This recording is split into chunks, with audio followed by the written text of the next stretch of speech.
We've all heard of medical outbreaks, the war against Ebola, or even the MERS virus outbreak. But what if I told you that there is another war going on out there? A quiet, deadly war. On one side are the parents. They're told that their babies take too many vaccines, which can overwhelm their immune systems. They hear that vaccines can cause chronic diseases. They hear some of this from celebrities who they admire, like Oprah Winfrey. But most of these stories are from parents like themselves. Parents who claim their babies contracted autism or other learning disabilities from the immunization. On the other side, however, are the doctors. They're growing concerned with the increasing numbers of unvaccinated children. The world is becoming a dangerous place, and they are taking a stand. Trapped in the middle of all this stands our babies. Left vulnerable, they suffer the diseases of their grandparents. Recent outbreaks of whooping cough and influenza have caused hundreds to suffer, some to die. They lost their lives purely because their parents feared vaccines more than the disease they prevent. So far, throughout my lifetime of 16 years, I've had a number of vaccinations since pre-birth until now, all of which have benefited me in numerous ways. However, I've been told that vaccinations don't work or that they're dangerous. Being a bit of a skeptic, this made me research vaccinations and figure out the truth for myself. I reflected on the real message New Zealanders are being told about vaccines. I see the importance of vaccinations for everyone, particularly pregnant women. I'm not here today just to tell you about vaccinations. I'm here today to share with you the importance of vaccinations for pregnant women. I will cover how they work, how they're so effective, why they're so crucial in pregnancy, and finally, what we should do to eliminate this problem, successfully bringing about the vision of New Zealand as seen by Sir Paul Callaghan. Our scientists fear increased disease outbreak as the number of New Zealand pregnant women refusing to immunize soars, with the uptake of the pertussis vaccine at an all-time low of 13% last year.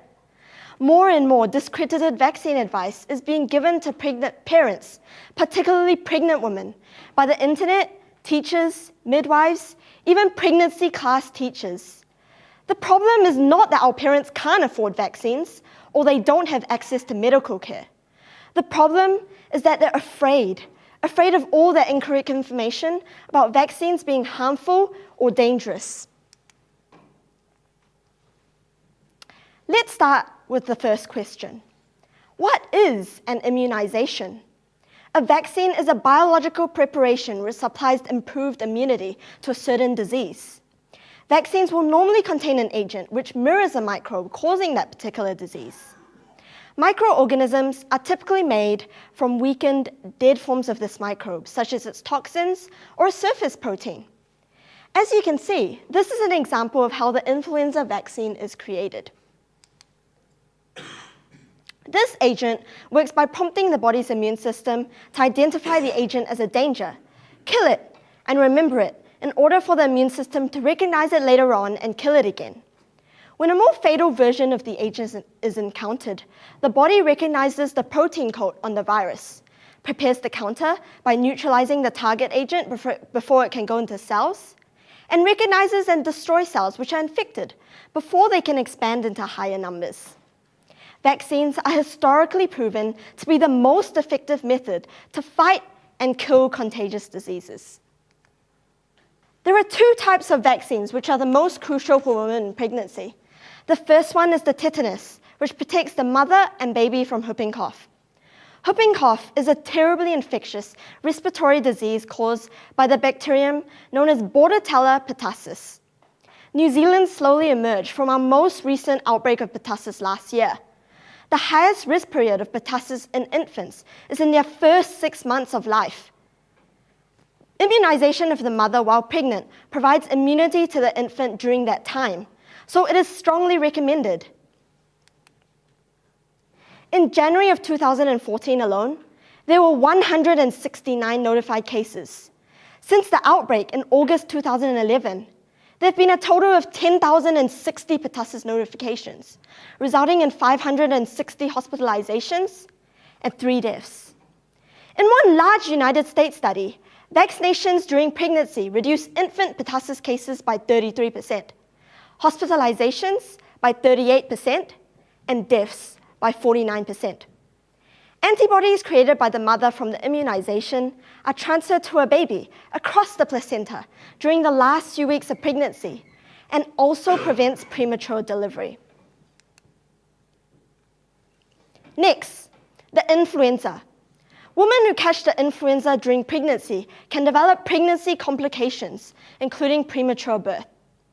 The influenza vaccine cannot harm the unborn baby, and the pregnant mother cannot contract the flu upon being immunized. The influenza vaccine effectively stimulates one's immune system in order for antibodies to combat the virus.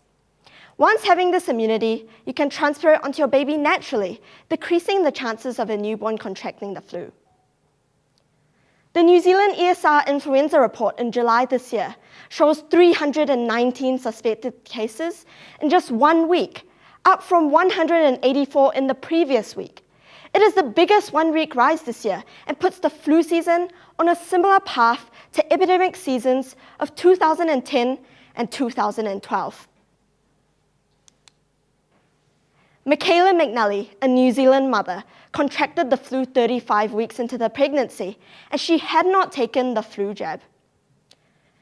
Michaela McNally suffered an induced coma in July last year, waking up in Waikato Hospital's intensive care unit, having no idea that doctors had actually performed a cesarean surgery to save her daughter's life. Michaela's child Maggie spent the first 3 weeks of her life in intensive care during the time she should have been bonding with her mother. Not surprisingly, this would have been easily prevented with the flu jab. Some may argue that taking a vaccination may cause autism. Actually, most children with autism are diagnosed after age 4, a few at age 2. In view of my topic today on pregnant mothers and newborn babies, there's actually no age relationship here with regards to autism. Hence, this claim is actually not relevant to my topic. But I am happy to clarify that the American Academy of Pediatrics, the CDC, the World Health Organization, and the Institute of Medicine have all agreed that there is really no relationship between vaccines and autism. I believe the best solution to this problem is to educate both parents and doctors. It is essential that every single health professional is fully aware of the huge amounts of evidence in support of vaccinations, including both its safety and efficiency. We need greater Ministry of Health involvement in antenatal classes and audits to make sure that the benefits of immunization have been enforced.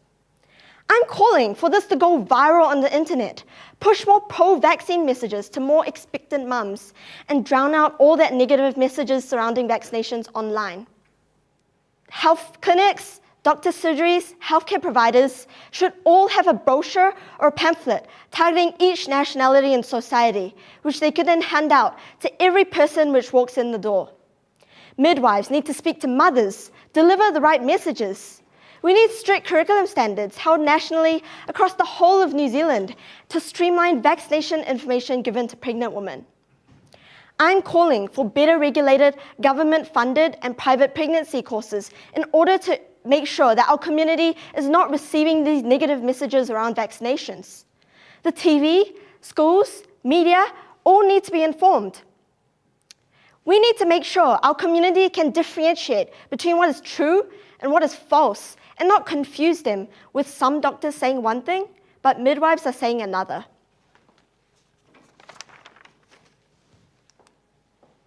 What are the costs and benefits? Let's start with the benefits first. I believe that in the short term, more vaccinated people would mean fewer deaths and less hospitalization. As we require fewer medicines to cure our diseases, this means more money could be spent to develop new treatments to cure other diseases. We would also have more workers in New Zealand's workforce, increasing New Zealand's economic growth and well-being, thus a higher status for New Zealand in the global market. This could potentially eradicate the whooping cough and the flu, as fewer and fewer people contract it every year. Social benefits are less sicknesses, hence less stress, building happier New Zealand communities. Environmental benefits is less medicines and treatments required, also less spread of illness among our New Zealand children. If there are less antibiotics and medications to cure our diseases, there will be less pollution in our lakes and rivers. A short-term cost is the increased government spending on resources, such as vaccines in the health sector, advertisements like pamphlets, as well as teachers for education about vaccines. But overall, the benefits greatly outweigh the costs. By targeting pregnant women, we trigger what is known as the domino effect. Pregnant women pass on the immunity to their babies, generation by generation. We're dealing with this issue from the roots of the tree, the seed of the flower. Every single one of you is here today for a reason. I know all of you dream of a better New Zealand. I know I do. And if every single pregnant mother in New Zealand takes a vaccination, this means doctors, scientists, researchers would expand their research, leading on to greater future medical science advancement. We fulfill Sir Paul Callaghan's vision for New Zealand in ways we've never even dreamed of. Let's build a brighter future for our Kiwi kids in New Zealand. Start here. Start now. Thank you.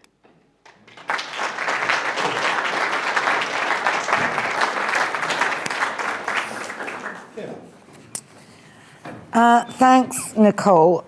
You relied on the example of Michaela, which one could say is anecdotal, like it happened, but it's one person's example. What do you say to a parent who says, I know somebody who had that vaccination, it made them really ill?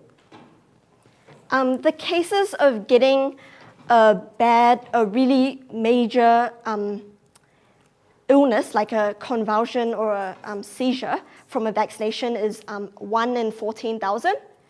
The number of people who actually contract whooping cough and influenza is a lot higher. Like the chances of a newborn baby contracting influenza or whooping cough is very high. Like because they're only young, they have a higher risk of contracting that disease.